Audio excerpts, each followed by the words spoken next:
그날 내가 어떻게 했으며 이 세월호를 쭉 어떻게 보았고 내 자신이 어떻게 변화했나 이런 경험을 우리 국민들이 다 갖고 계실 거예요. 네네. 그걸 온 국민들이 텔레비에서 다 봤잖아요. 그쵸? 그 장면을. 장관도 아니고 국회의원도 아닌 인간 김부겸에게 세월호는 어떤 것이었나요? 좀 부끄럽습니다만 이제 그날 선거 운동을 하고 있었어요. 4년 전에. 하고 있는데 이렇게 텔레비전 처음 자막은 한두 사람 희생이고 나머지는 뭐 전원 구출 이런 식으로 나왔단 말이에요.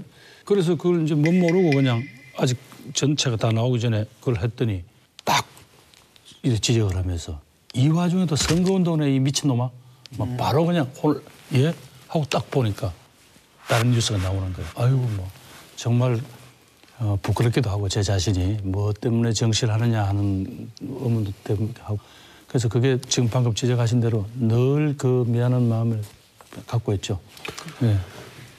하나 덧붙이면 얼마 전에 국회에서 사회적 참사법 통과시켰어요. 네. 그래서 가습기 살균제 문제하고 세월호 진상규명 문제 특조위 2기를 가동을 이제 하고 있습니다. 네. 하반기 되면 본격적으로 이제 계획들이 잡히고 진상조사 활동 등 여러 가지 미진했던 부분들을 파헤칠 수 있을 것 같다고 생각되어지는데요. 물론 야당에서 협조해 주셔서 저는 그 사회적 참사법이 통과되고 특조위가 구성되었지만 지금 논란도 좀 있습니다. 1기에 참석하셨다가 유족들로부터 격한 반발을 불러왔던 분도 그대로 계시고 또 알아보니까 첫 출근 안 하시고 그러셨더라고요. 그래서 될 수 있으면 여야가 좀 협력해서 제대로 된 진상규명과 이후의 대책들을 내놨으면 하는 그런 바람과 희망이 있습니다.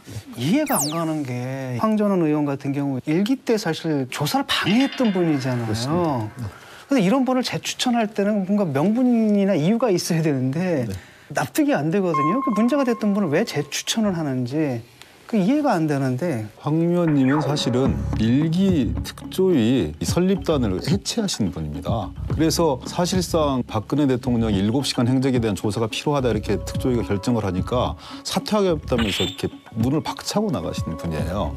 세월호 진상조사 특위가 허송세월만 했다. 유족들한테 휘둘려서 이런 말씀 주시는 분이어서 유족들한테 사실 검찰에 고발되어 있는 분이거든요.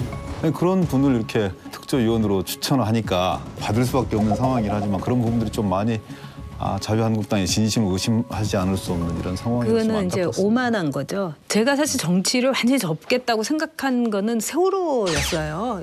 그 세상을 뭐 좋은 세상을 애들한테 물려주겠다고 했는데 그렇게는커녕 애들 목숨 하나 지키지 못하는 이 무능한 보수로서 이거는 더 할 그게 없다. 저는 이제 그렇게 생각을 했는데 그런 점에서 자유한국당이 참 오만하지 않는가. 네네네. 오만해서 저는 이렇게 봐요. 최근에 새 정부 들어와서 제2의 세월호 사건 없다라면서 이제 안전 문제, 뭐 대통령 이하 전 정부가 나서고 있지요. 그렇지만 이제 어찌 됐든 밀양 참사라든지 제천 참사라든지 영도 낚시배 사건, 자연재해 어쩔 수는 없지만 뭐 경주, 포항 지진, 각종 풍수가 많았었는데 뭐 현 정부는 노력을 하고 있다고는 하겠지만은 국민들은 여전히 달라진 게 없다라는 게 과반 이상 여기서 그렇게 나옵니다. 자, 이런 지적에 대해서는 어떻게 생각하십니까?